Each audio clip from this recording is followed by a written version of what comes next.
J'aimerais vous proposer donc ce matin de parler de l'Église. Pas des âmes perdues, de l'Église. Et dans la grande question, où va notre monde, que l'Église se pose la question. Où va l'Église? Quel est notre rôle dans ça? Qu'est-ce qui se passe? Que devons-nous faire? Car si le jugement doit commencer chez nous, nous avons doublement des raisons d'être prêts. Préparer l'Église. C'est de ça que je voudrais qu'on parle aujourd'hui. J'ai lu 3 textes avec vous.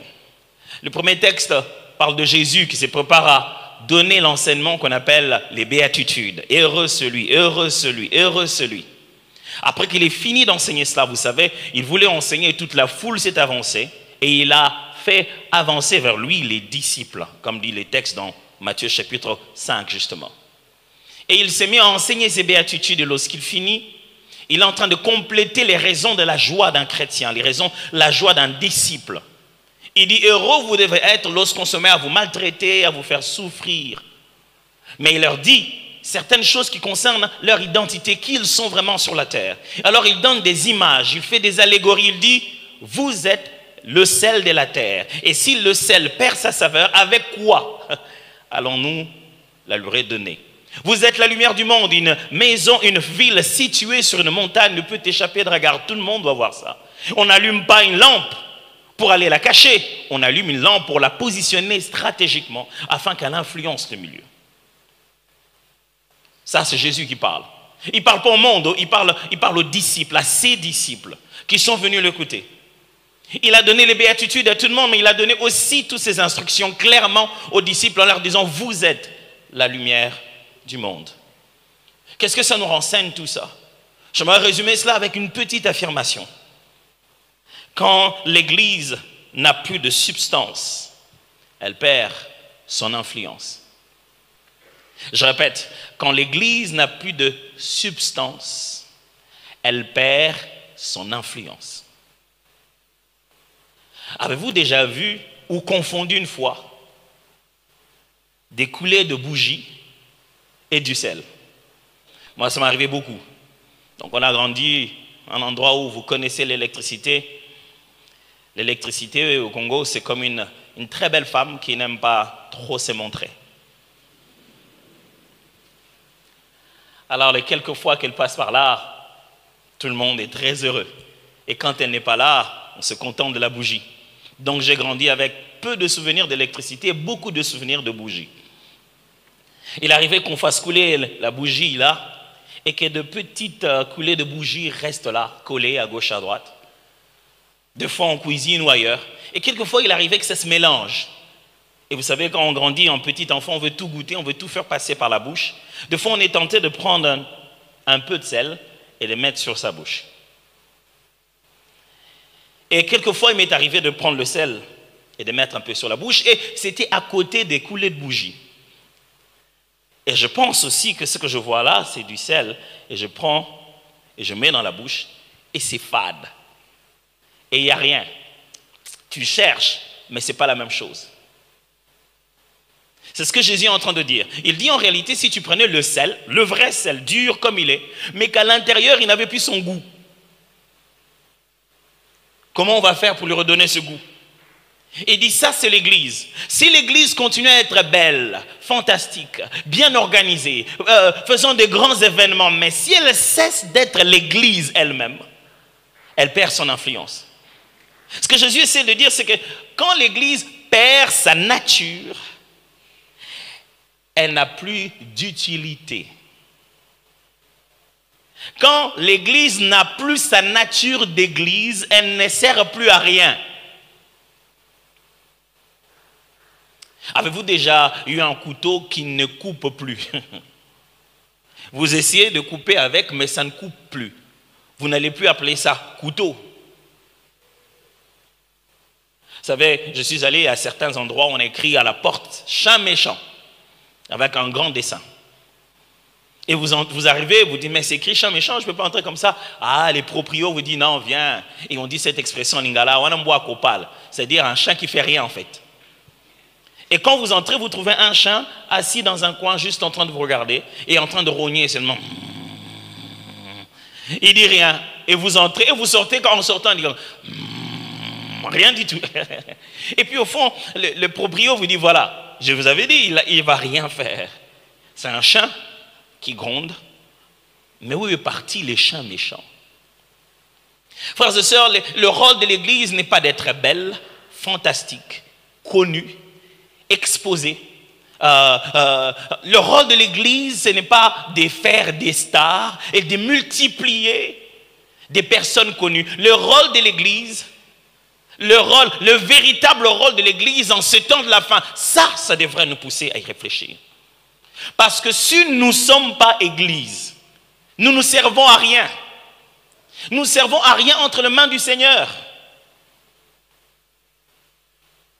Seigneur, aide-nous à rester Église. Frère, quand je parle de l'Église, je ne parle pas de ces temples, mes frères. Je parle de vous, là, dehors. Je parle de chacun de nous dans son milieu de travail. Quand on vous met au travail et vous ne donnez pas de goût, vous ne servez plus à rien.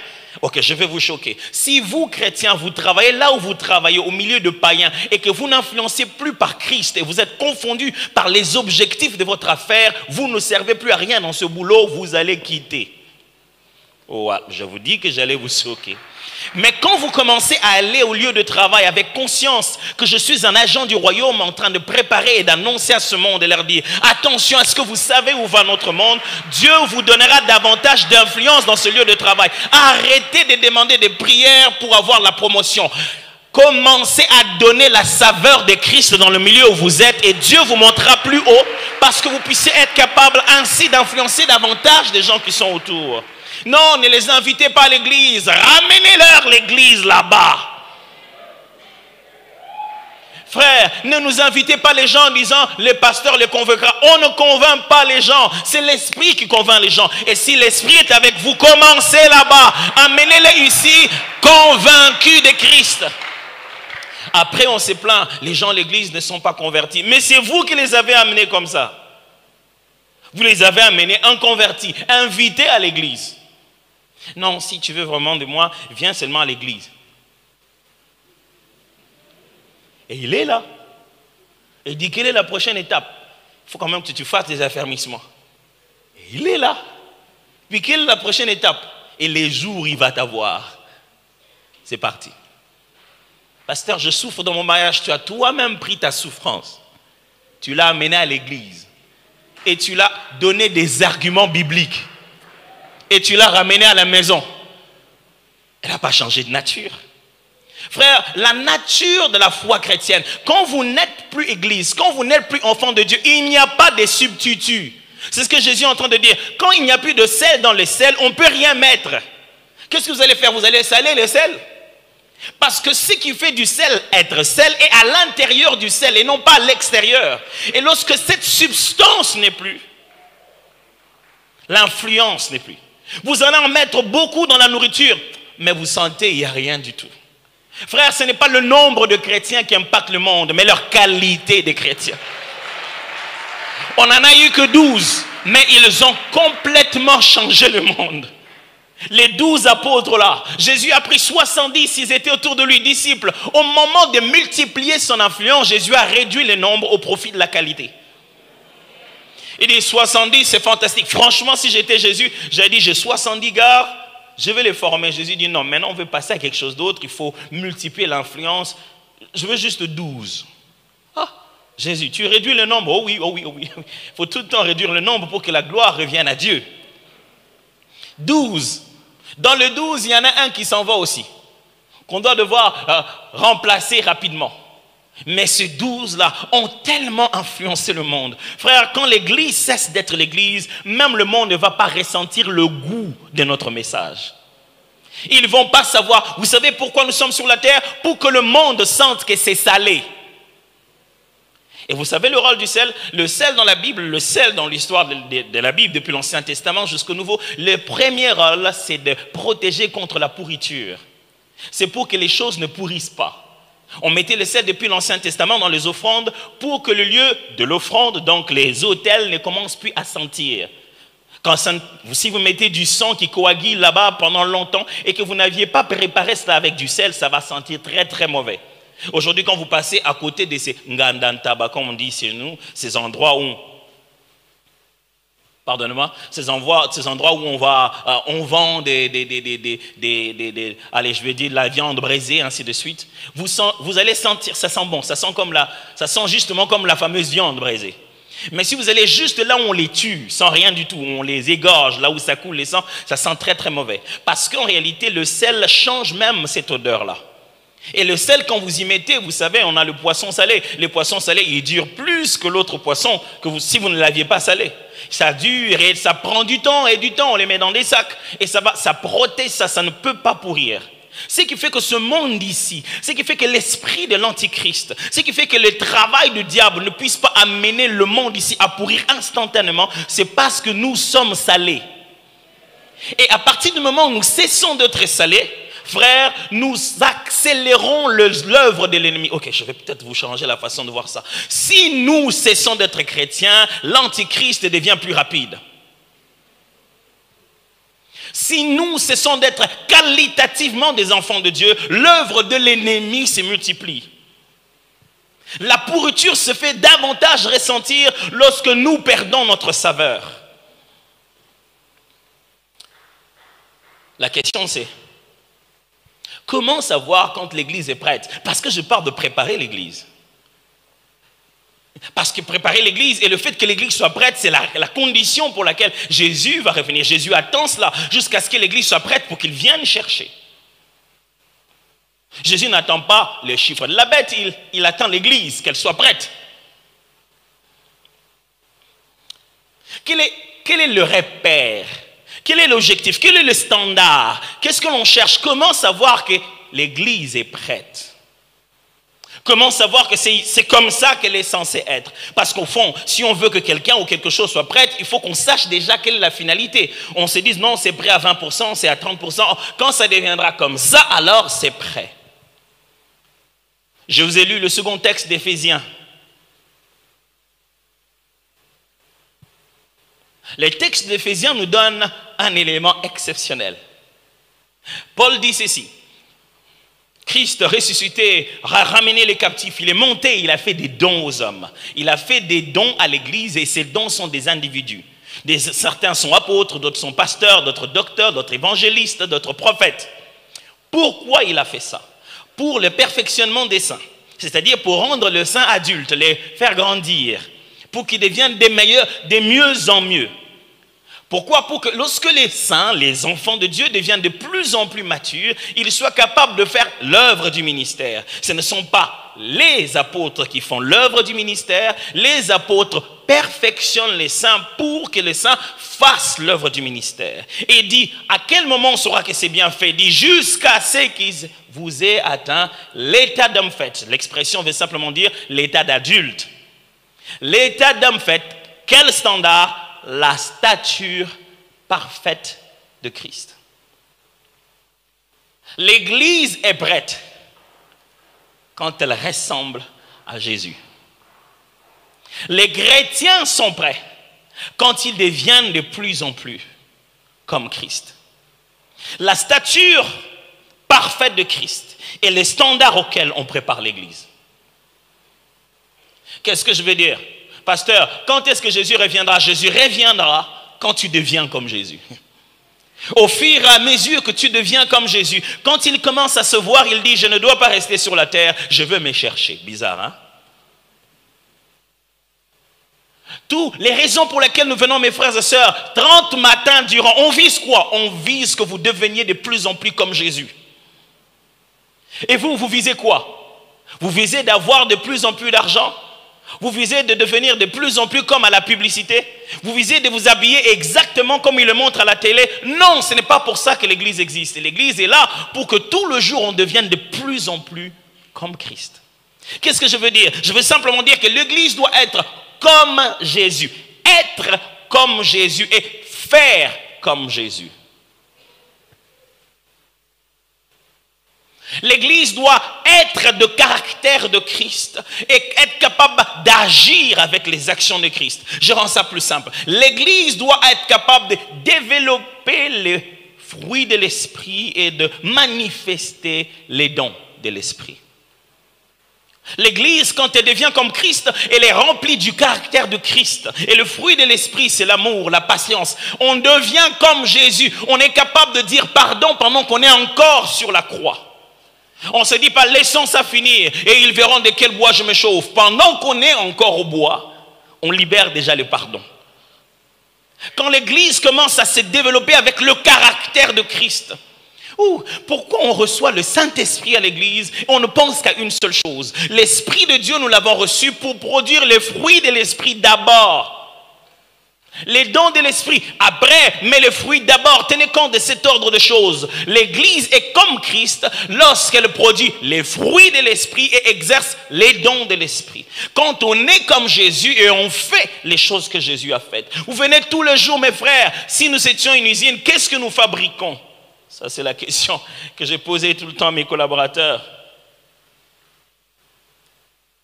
Parce que les gens ne cessaient pas de dire, en regardant les bâtiments chez nous, on dit, ça c'est l'entrepôt de quelle usine ici? On a toujours cru que c'est l'usine. Et puis je me suis dit, mais tiens, justement, c'est une usine. Et je leur ai demandé, si nous étions une usine, nous fabriquons quoi? Et ils étaient un peu confus, ils disaient quoi? Une usine? Non. J'ai dit, oui. Si nous étions une usine, nous fabriquons des hommes et des femmes à la stature de Christ. Alors j'ai une question pour vous, mais en sortant ici, est-ce que le produit sera ça? Dans le monde de la musique, quand les CD avaient encore toute leur valeur, il nous arrivait de vendre des CD et chaque fois, vous rencontrez quelqu'un en pleine route comme ça là. Oh non, moi j'ai mon CD mais il ne joue pas. Même CD, mêmes images, même personne, même forme. Mais quand vous le mettez dans le lecteur, il ne joue pas. Même église, même processus, même pasteur, même prédication, même chaise. Mais quand on les met dans le monde, ils ne donnent pas le même raisonnement, la même résonance. Même membre de la même église. Tu pasteur, vraiment, il y a des membres de cette église qui nous font honte. Moi, j'ai dit, il faut que tu te prépares, mon cher ami. Nous donnons le maximum pour produire cela. Mais quelquefois, les gens eux-mêmes décident de prendre l'apparence, mais pas le contenu. De prendre la forme et non pas la substance. Quelquefois, les gens préfèrent devenir des partisans de l'Église au lieu de devenir membres du corps de Christ. J'ai une question pour vous ce matin. Est-ce que vous êtes comme Christ? Parce que ce qui fait que Christ attend de venir, ce que vous devenez comme Christ, ce que nous devenions comme Christ, ce que nous poussons les gens autour de nous à devenir comme Christ. Et après cela, fonctionner comme Christ. Si vous fonctionnez comme Christ, c'est de l'apparence. Pour être comme Christ, d'abord, et puis après, fonctionner comme Christ. Faire les choses que Jésus a fait, c'est ce qu'on appelle simplement de l'imitation, et c'est l'art de l'antéchrist. Il sait faire des choses comme Jésus a fait, mais ne sait pas être ce que Jésus a été. Et c'est en faisant des choses semblables à Christ qu'il arrive à mener beaucoup de confusion même à l'Église. Et si nous voulons nous battre dans les faits, il est possible que la confusion reste encore dans les gens. Battons-nous dans la nature. Battons-nous dans ce qu'il ne peut pas être. Jésus dit ceci, le diable en lui, il n'y a pas de vérité. Même quand il parle du fond de mon cœur, c'est-à-dire le jour où le diable te dit vraiment, aujourd'hui je vais te dire quelque chose de fort. Et il pleure. Il dit, je n'ai jamais dit ça à qui que ce soit. Sache qu'il est en train de mentir.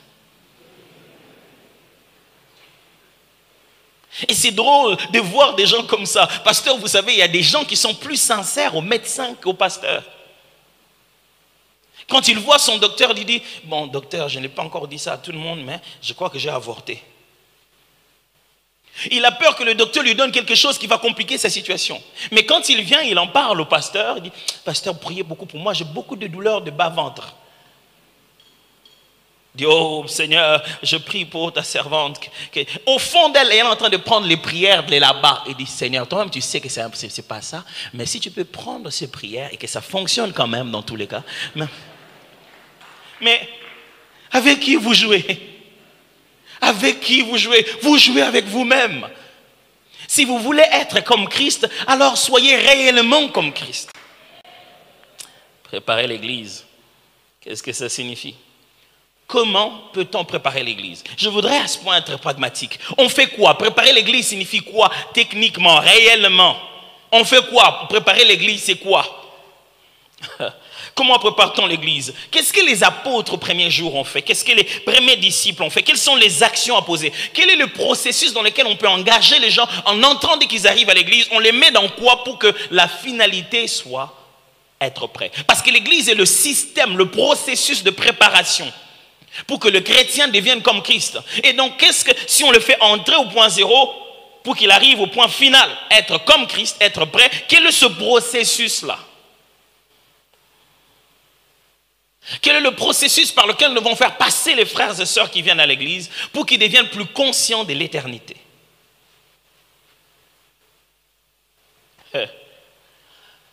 Écoutez-moi cette phrase, j'aimerais bien que vous puissiez la retenir.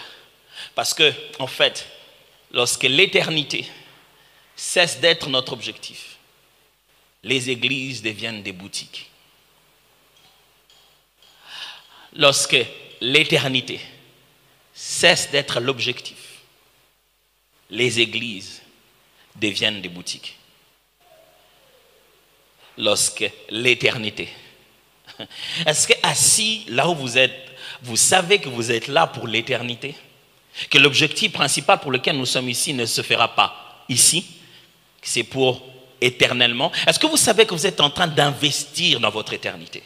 Est-ce que vous êtes conscient qu'il ne s'agit pas de 10 ans plus tard? Il ne s'agit pas de la gloire de Dieu, des promesses de Dieu sur votre terre ici? Est-ce que vous savez que la raison pour laquelle on se donnait tout ce matin à venir à chasser ce sommeil, ce n'est pas pour être élevé et recevoir un peu plus d'avantages en faveur de nos enfants? Il s'agit en fait un jour de vivre éternellement dans la gloire avec Dieu. Là où je ne serai père des personnes, je serai le mari des personnes, je serai juste enfant de Dieu, l'épouse de Christ.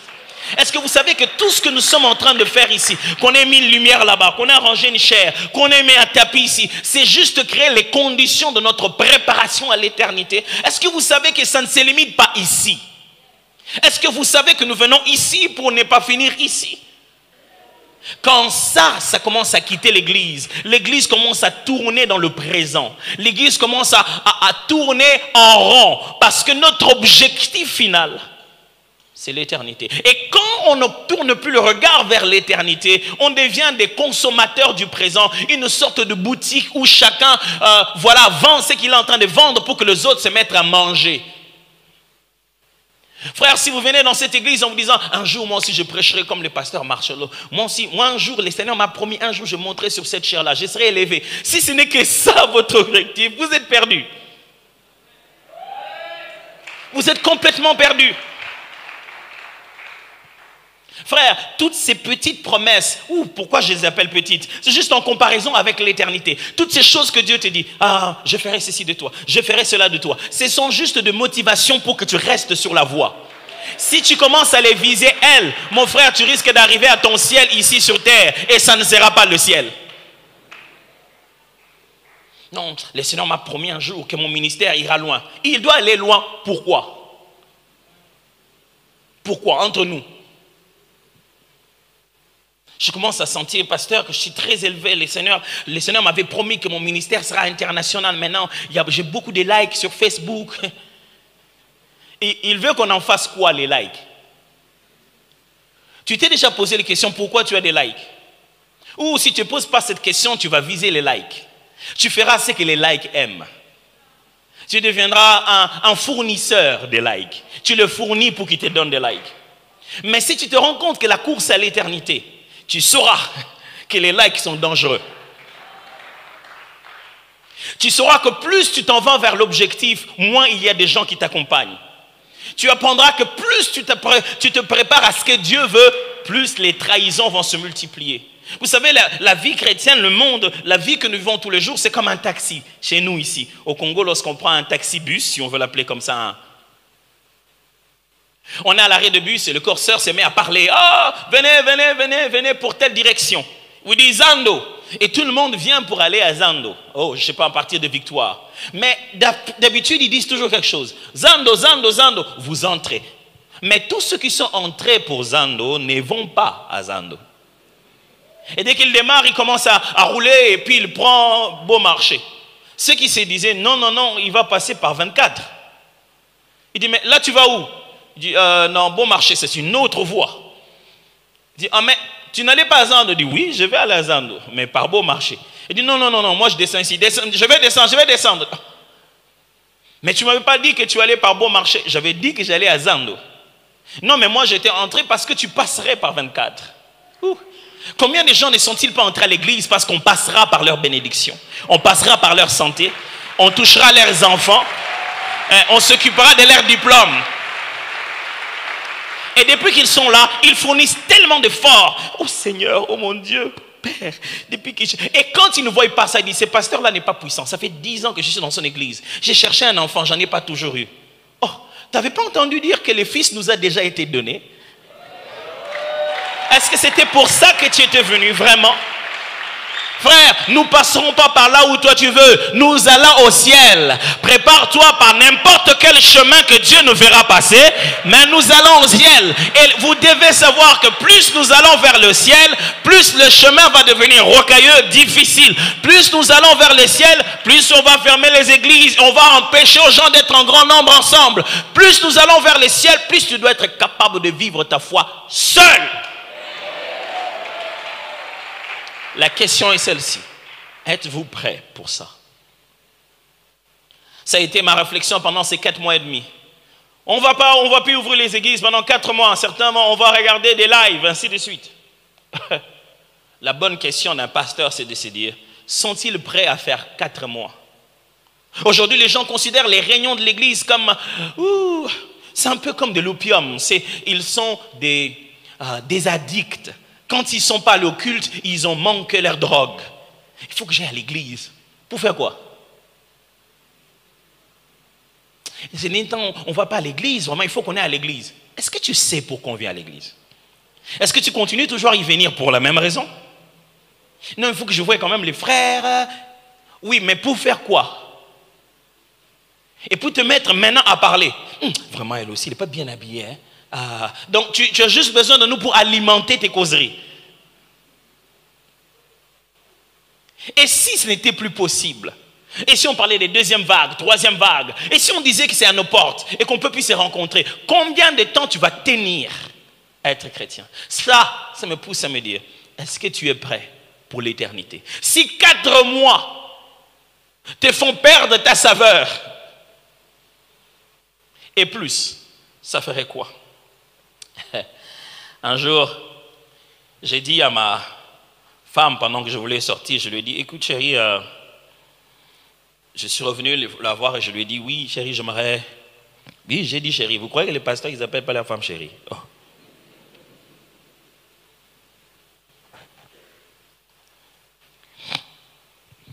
La seule appellation qui me fait toujours froid au dos, c'est quand on t'appelle petit bébé. J'ai dit bébé, c'est déjà petit, et puis encore, bon, c'est pas grave. Alors, j'ai dit à ma femme, écoute chérie, je prépare Roland parce que je vais aller me faire raser avec lui. Bon, depuis que j'ai mon petit garçon, j'ai quelqu'un avec qui on va au salon de coiffure. Parce qu'avant, j'allais seul. Et donc, je dis, j'ai fait un tour au bureau, je dois voir quelque chose le samedi, je vais faire voir aussi l'église et puis je reviens le chercher. Il dit, ok. Au moment où je me préparais à sortir, je l'ai entendu chercher. Roland l'appelait dans la maison. Roland, viens, je vais te préparer, tu vas aller te faire coiffer avec Daddy. Il était devant la télé avec ses sœurs. Il était tout heureux. Il a sauté de joie, il a quitté là-bas, il a suivi leur maman à la chambre. Avant de partir, il s'est mis à dire à tout le monde, je vais sortir avec Daddy, je vais sortir avec Daddy. Il était tout content. Il va, le temps que je traîne les pas avant de sortir, je vois qu'on l'habille encore, il me voit partir, il dit, Daddy, je vais être prêt dans quelques minutes. J'ai dit, non, non, non, je reviens bientôt, je viens te prendre. Et je suis parti pour 1 heure à peu près, et je suis revenu. Quand je suis revenu, je l'ai vu au salon, assis avec ses sœurs, en train de regarder la télé, mais il ne gesticulait pas, il ne sautillait pas, il ne dansait pas, il est tout le temps sur une chaise en train de bondir. Bon, les enfants quand ils naissent pas avec ce que nous sommes maintenant, ils naissent avec ce que nous étions. Moi, j'allais dans les temples des chiites pour aller chiiter. Bon, longue histoire, c'est pas... Et donc, il sautillait dans la maison, et ma femme me disait, toi, tu étais comme ça avant. Moi, j'ai dit, bon, ne vous souvenez plus des événements passés. Alors, du coup, mais ce jour-là, en revenant, je l'ai trouvé sage, assis. Il était déjà habillé, il était prêt. Ses sœurs faisaient ce qu'elles voulaient, mais lui, il était assis, mais Dès que je suis entré, j'ai dit, oh Roland, je suis là. Il s'est levé, il regardait un peu la télé, mais il commençait déjà à avancer. Et quand il m'a vu monter à la chambre, il dit, mais Daddy, je suis là, on y va. J'ai dit, non, j'arrive. Je reviens. Je descends et je le prends et on part. Ou cette histoire n'a pas pour but de vous raconter comment je vis dans ma maison, mais c'est vous faire comprendre la notion de la préparation. Voici le problème que nous avons d'habitude à l'église. Nous pensons que préparer l'église consiste à lui demander d'être prête. J'ai dit à ma femme, prépare Roland, on va partir. Elle est allée, lui a dit, Roland, tu vas partir avec Daddy, viens. Quelle joie! Roland sait qu'il va partir avec moi. On lui a donné un objectif, une raison d'être motivé. C'est ça le premier rôle de l'église, c'est ça le premier rôle de pasteur, le premier rôle de prédicateur. On doit vous fixer clairement l'objectif. Et c'est pour ça qu'on fait ces assises. Souvenez-vous qu'il ne s'agit pas de boire, manger, travailler. Souvenez-vous qu'il y a l'éternité. Mais alors vient la deuxième partie. Si je revenais et que je trouvais Roland conscient qu'on devait partir, mais sans être habillé, chaussé, préparé, lavé et parfumé, je partirai seul. Préparer l'église, c'est ne pas lui parler de la préparation. C'est conjuguer le verbe préparer. Il faut la chausser, la nourrir, la préparer. Préparer l'église est un ensemble de beaucoup de choses qu'il faut faire et il faut les connaître. Quand je te demande de préparer le foufou, ce n'est pas pour que tu dises à tout le monde que tu vas en préparer. Quand je reviens et je n'en trouve pas sur la table, il n'y a pas eu préparation. Je suis revenu, Roland ne pouvait plus faire ce que tout le monde faisait. Parce qu'il était revêtu à présent des choses dont il avait besoin pour la promesse que je lui ai donnée. C'est ça qui va arrêter l'église d'entrer dans n'importe quoi et dans la distraction. Préparons l'église, donnons-lui l'habit par lequel l'époux va le reconnaître. Vous savez, si vous chargez de l'église des éléments de son avenir, elle va arrêter de s'agiter. Elle sera dans le monde, mais pas du monde. Elle va être assise comme tout le monde. On va tous regarder la télé, mais je ne la regarde pas de la même manière. Je regarde la télé, mais j'ai mes oreilles en train d'entendre. Je me dis, est-ce qu'il est revenu me chercher? On est tous là, on va dans les mêmes banques, au travail, au même endroit, mais nous ne sommes pas vêtus de la même manière. Toi, tu es vêtu pour rester, moi, je suis vêtu pour partir. Nous ne sommes pas en train d'attendre la même chose. J'attends qu'il revienne. La question est celle-là. Après avoir dit à l'église, prépare-toi, comment on la prépare? Parce que mon rôle, tout le jour, je prie, je dis, Seigneur, mon rôle, ce n'est pas seulement de me lever et de dire, frères et sœurs, préparez-vous. Jésus dira, il a donné aux uns d'être pasteurs pour le perfectionnement des saints. Je ne t'ai pas demandé de leur dire de devenir parfaits, je t'ai demandé de travailler à leur perfectionnement. J'ai fait quoi alors? Quels sont les actes que je dois poser? Et les textes de Actes des Apôtres nous donnent quelques signes. Je vais peut-être m'arrêter là. Il dit ceci. L'Esprit est descendu. L'église est enflammée. Il s'est fait des miracles. Pierre vient de faire une prédication incroyable. Des milliers de gens sont venus à l'église. Des milliers. Ils ont cru en Christ. Et la Bible donne un petit résumé de la nouvelle vie que ces gens vont mener. Souvenez-vous, quand ils étaient en train de parler de Christ, ils disaient depuis cette époque-là qu'il revenait bientôt. Donc l'imminence de son retour était encore plus, je vais dire, plus consciente à cette époque que même aujourd'hui. Souvenez-vous de ce que Paul dit aux Thessaloniciens. Il leur dit, celui qui ne travaille pas ne mange pas non plus. Vous savez pourquoi il leur dit ça? Parce qu'à cette époque-là, justement, les Thessaloniciens avaient une petite maladie qui consistait à croire que Jésus revient bientôt. Donc, ça ne sert à rien de gagner de l'argent. Jésus revient tellement bientôt, ça ne sert à rien de se remplir de ce choses dans ce monde. On ne travaille plus, on se rend compte à la prière. Vous connaissez un peu ça, c'est la mentalité des permanences qu'on a eues dans les premiers réveils ici. Donc, tout le monde, Jésus revient bientôt, on reste tous en permanence, en prière, à manger le foufou et avec les poissons de pépé soupe. On n'a même pas le temps de les... Bon, c'est pas grave. On n'a même pas le temps de les griller tellement que Jésus revient bientôt. Alors, il y avait ça comme mentalité. Les gens ne voulaient plus rien faire. Paul leur dit, non, si vous ne travaillez pas, ne mangez pas. Pourquoi vous venez manger? Vous dites que vous ne travaillez pas parce que Jésus revient bientôt.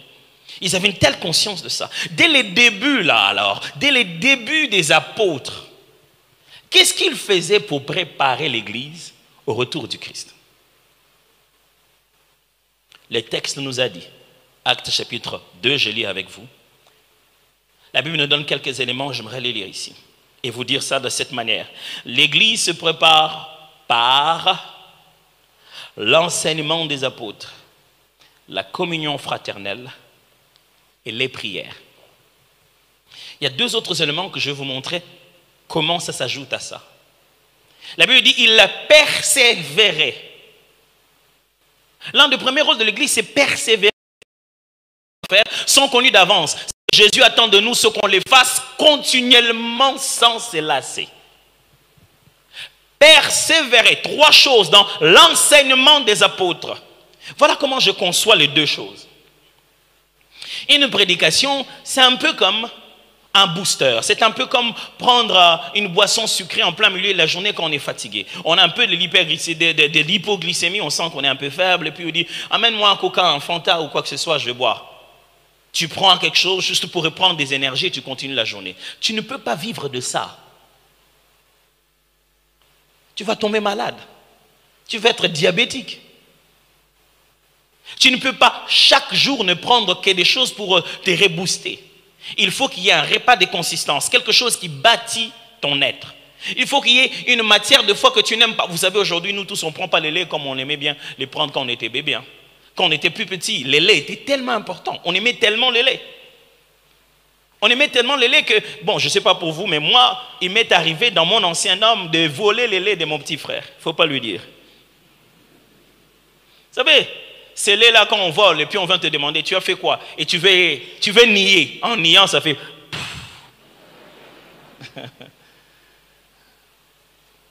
On aimait tellement les laits, mais moi, je ne sais plus depuis que je suis grand, depuis que la dernière fois, je n'aime pas les laits. J'ai déjà fait de l'intolérance maintenant. Mais quand on avait chacun de nos bébés, les médecins nous disent après 3 heures, des fois ça tombait à 22 heures, des fois les enfants là sont eux-mêmes programmés. Après 3 heures, il a faim, il se met à pleurer. Il faut absolument lui donner du lait à cette époque-là. Et puis après, vous grandissez, vous dites non, il faut manger beaucoup de fruits et des légumes. Que vous détestiez quand vous étiez petit, parce que quand vous étiez petit, vous aimez beaucoup la viande. Surtout les poulets, parce que ça s'est préparé rarement dans des jours de fête. Et quand vous grandissez, vous ne voulez plus les poulets. Il ne faut plus de la viande blanche, il faut des légumes. Ça change. C'est exactement la même chose quand on veut grandir en esprit. Frère, préparer l'église, c'est avoir un processus de discipulat équilibré qui ajoute à ce qu'ils avaient hier intentionnellement quelque chose de nouveau pour le rendre plus mature. Avez-vous déjà vécu votre foi chrétienne à un moment avoir l'impression que vous ne grandissez plus? Bon, je continue, mais je me sens plus défié, je ne grandis plus.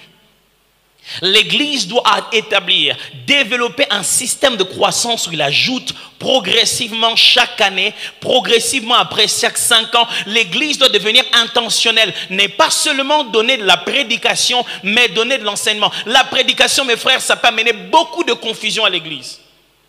On prêche dans les bus, on prêche dans les taxis, on prêche au marché, on prêche à tort et à travers et on mélange et ça fait une grosse confusion et il y a même des prédicateurs qui sont plus écoutés. Moi des fois je regarde des pages sur Instagram, on me dit ah mais lui on l'écoute beaucoup, mais tu écoutes les choses qu'il est en train de dire, mais qu'est-ce que vous avez dit qu'il dit la Bible? Non mais il est très écouté, ce n'est pas parce qu'il est très écouté qu'il dit la vérité. Non, on aime bien les genres de choses qu'il dit. Vous aimez bien les genres de choses qu'il dit? C'est vraiment ça. Vous n'avez pas lu que dans les derniers jours, les gens vont commencer à aimer bien les choses. Vous aimez ça pourquoi? Parce que ça vous touche, parce que c'est clair ou bien parce que vous aimez écouter ça? Frère, on ne grandit pas l'église à force de sympathiser. Alors je viens beaucoup à la compassion. Moi j'aime beaucoup la compassion. Vraiment le pasteur, oh pasteur, vraiment vous savez, vos prédications me font beaucoup de bien. Et vous avez fait les affermissements? Non. Pour vous prouver que j'étais en train de suivre. Cette semaine, on avait eu à baptiser plus de 276 personnes. Et on était en train d'annoncer encore les autres qui devaient faire les baptêmes. On avait baptisé une petite partie, il fallait baptiser la deuxième partie. J'ai suivi même les annonces. Hein. Donc,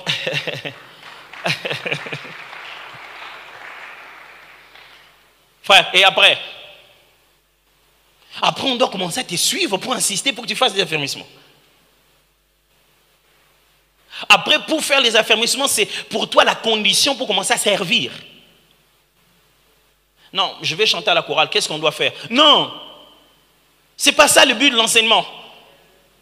L'enseignement des apôtres, c'est pour bâtir Christ au-dedans de nous, jusqu'à ce que Christ soit formé. Frère, l'Église ne pourra pas résister au temps de la fin avec les prédications. Sachez-le bien, plus le monde évolue, plus les gens deviennent intelligents, plus notre combat va être un combat argumentaire. Il faut dire de votre côté. Pierre disait ceci: soyez capable de répondre à quiconque vous demandera les raisons de votre foi. Je me rappelais ici quelque chose qu'un évangéliste très très connu de son siècle a dit, Dwight Moody. Il a dit: dans les derniers jours, plus l'Église évolue, plus l'évangélisation deviendra un enseignement. Les gens connaîtront tellement de choses qu'il ne suffit plus de leur dire seulement que Jésus revient. Il faudra leur expliquer avec précision et clarté. Il faudra de plus en plus s'arrêter. Pasteur, moi, de plus en plus, je commence à faire des exercices apologétiques où j'appelle tous les frères et sœurs. Je dis: posez-moi toutes les questions que vous voulez sur la Bible. On parle. Pourquoi? Parce qu'on ne sait pas qu'est-ce qu'il y a dans la tête des gens. Qui leur a mis ça? Quelle vidéo ils ont regardé? Quelles choses ils ont... Et vous êtes tous à l'église, mais vous n'êtes pas de la même église. Et vous donnez des choses, vous avez l'impression qu'il ne grandit pas, vous n'obtenez pas avec lui les résultats que vous obtenez avec les autres. Quelque chose le bloque. Il est constipé de quelque chose qu'il a mis dans sa tête. Frère, vous ne grandissez pas à force de venir le dimanche, non. L'église grandit quand vous commencez à vous nourrir de l'enseignement.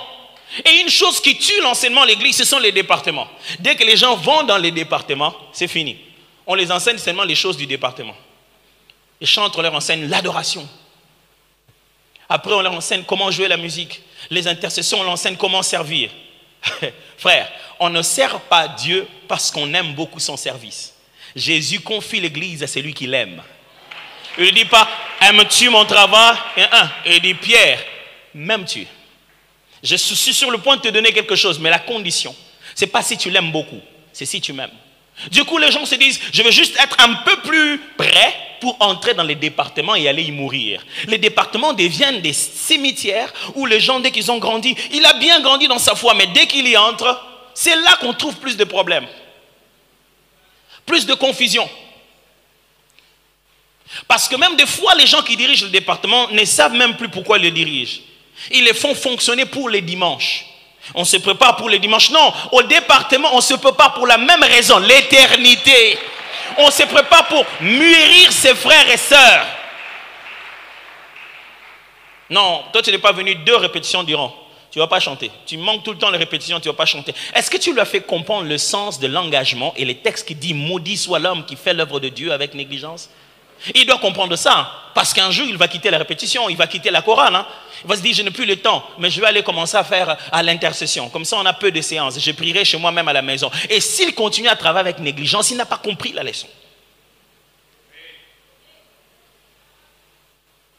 Quel est le processus? L'église devait se questionner sur quel est le processus par lequel les membres doivent passer pour que chaque année nous le veuillons grandir encore et encore et encore. Comment on peut ajouter à ce qu'on a donné l'année passée? Comment, au point où ils en sont, qu'est-ce qu'il faut leur donner encore? Parce que dans la Bible, il y a les laits et il y a la nourriture solide. Et il faut de l'intentionnalité par rapport à la maturité du peuple. Est-ce que tu manges de la nourriture solide? Pour manger de la nourriture solide, il faut avoir déjà été préparé, manger, boire le lait et se dire déjà qu'on a atteint une certaine dimension. Quand je regarde l'église du Congo, ça me fait très mal. Les gens mangent tout et rien. Ils ont bu un peu de lait et à la minute qui a suivi, ils ont bouffé les foufous. Et ils n'en ont même pas la santé. Regardez les chrétiens du Congo, ils ressemblent à des vaches maigres. Ils ont bouffé des vaches grasses, mais ils n'ont même pas la bonne santé. Ils bouffent tout et rien, ils ont reçu tellement et ils continuent à demander. Demander, demander, demander. Ils ne font que demander, demander et ils sont des mauvais intendants de ce qu'ils ont reçu. Parce qu'ils savent qu'ils vont encore demander, demander, demander. Il faut donc qu'on fasse encore 21 jours de prière pour qu'ils se mettent à demander, demander, demander. Et qu'est-ce qu'ils ont fait de ce qu'ils ont eu? Rien de spécial. Ils ont demandé 21 jours pour leur mariage et ils ont eu une grosse distraction de vie. Tout ce qu'ils font, c'est regarder la télé, dormir et avoir des conflits. Moi, je pensais que le mariage, c'était un cadre où toi et ton mari, vous devez vous développer dans la foi chrétienne. C'était mettre 2 frères ensemble et créer une cellule de prière. Non, on vient de trouver 2 nouveaux regardeurs de novelas. Et ils vont se mettre à demander maintenant des enfants. Ils vont demander. Et ce sera des bébés mignons pour qui on va faire toutes sortes de tresses et des coiffures. Vous savez que vous avez une destinée entre vos mains? Vous avez un plan divin pour lequel vous êtes responsable? Vous allez en faire quoi? Vraiment, cet enfant, pasteur, priez pour moi. C'est toi qui as demandé cet enfant. Tu diras quoi à Dieu pendant qu'il est enfant? Tu auras fait de lui quoi? Quand est-ce que nous allons grandir? Si nous ne grandissons pas, Christ, c'est vrai que c'est choquant cette phrase, hein, mais je veux quand même vous la dire. Christ n'épousera pas une petite fille. Il doit épouser une femme. Et jusqu'à aujourd'hui, l'Église se comporte comme une petite fille. Et quand il a côtoyé, il dit, tu n'as pas grandi, on dirait, tu n'as pas encore grandi. Tu n'as pas encore grandi. Si tu passes 15 jours, 31 jours à vouloir savoir absolument, Seigneur, qu'est-ce que, oh Père, montre-moi, qui est-ce que je dois épouser, Seigneur, Seigneur mon Dieu, je t'en prie, c'est bien. Mais si tu épouses quelqu'un, c'est pour faire quoi sur la terre? Tu ne devais pas plutôt être préoccupé par pourquoi tu es là? J'ai fait quoi? Dans ma vie, j'ai arrêté d'être Superman. J'ai arrêté de vouloir tout faire. Vous savez, quand on grandissait, tu regardes un film à la télé, tu te dis, non, moi aussi je peux devenir Rocky Balboa. Tu dis vraiment, un jour je deviendrai Rocky. Et puis un jour tu te dis, un jour je deviendrai XOR, transmutation. Et puis un jour tu vois, non, moi un jour il faut que je devienne Pelé. Et quand on grandit, on a l'impression qu'on peut tout faire. Mais plus on devient mature, plus on se rend compte qu'on ne peut pas tout faire. Il faut juste faire la bonne chose, de la bonne manière. Dieu ne vous a pas envoyé à l'église pour être un généraliste, un coureur des départements. J'étais là. Vous rendrez des comptes des dons que vous avez reçus. Vous rendrez des comptes des maturités que vous devez avoir. Ça fait 15 ans qu'on est avec vous. Chaque fois qu'il faut prophétiser, il faut faire... Vraiment. Pourquoi? Mais vous êtes le premier à dire, les prédicateurs là n'ont pas bien prêché. Vous sous-entendez que le don de prêcher peut évoluer. Mais le vôtre, non. Non, j'ai senti que ces derniers temps, il prêche bien. Hein? Mais j'ai senti que ces derniers temps, toi aussi, tu continues toujours à dire la même chose, franchement. Et après avoir dit tout ça, c'est pour nous dire,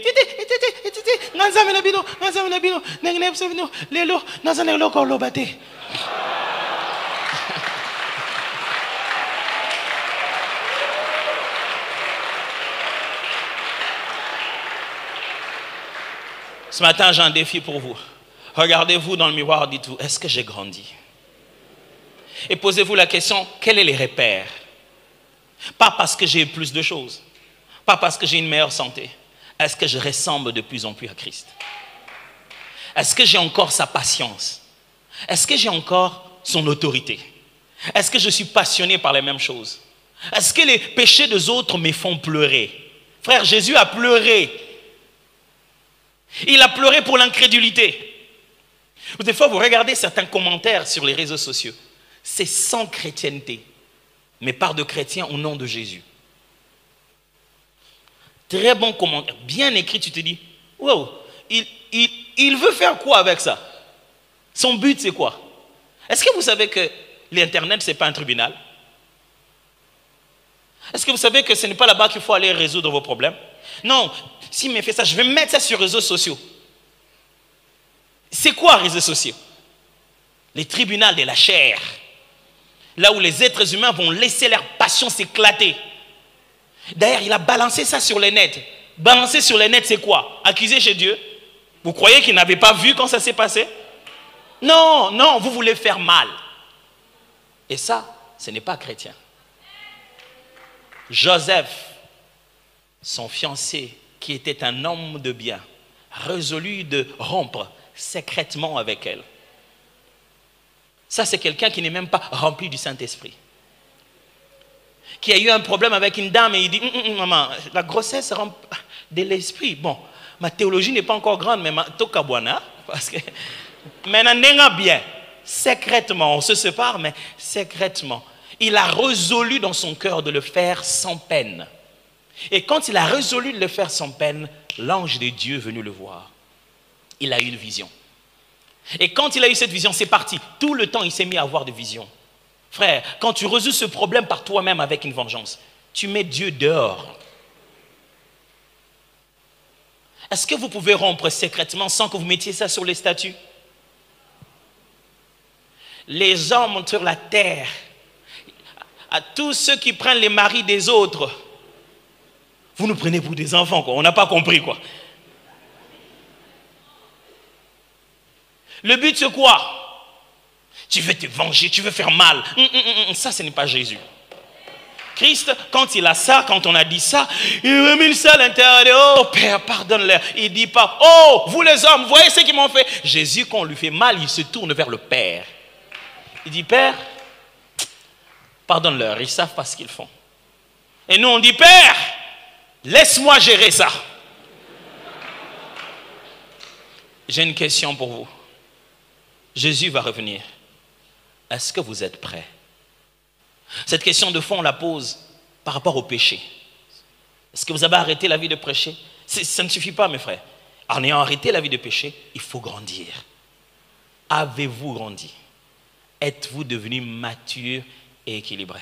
Chaque fois que je suis les prédications de pasteurs ici, je suis les séminaires, je sais que l'une des choses sur laquelle il insiste, c'est la maturité et de l'équilibre. Êtes-vous mature et équilibré? Prions.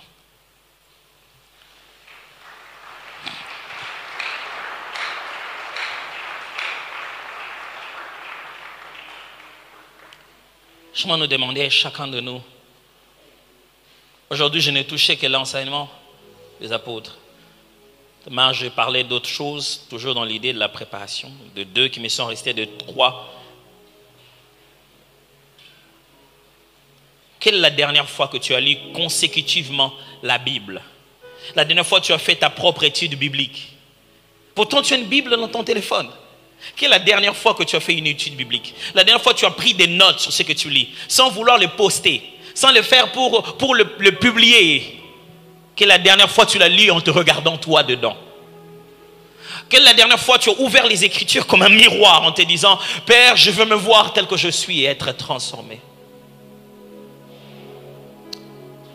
J'aimerais que nous prions à Dieu ce matin en disant, Père, aide-nous à grandir. Nous voulons grandir. Nous voulons grandir avec toi. Élevons nos voix pendant un moment, Père.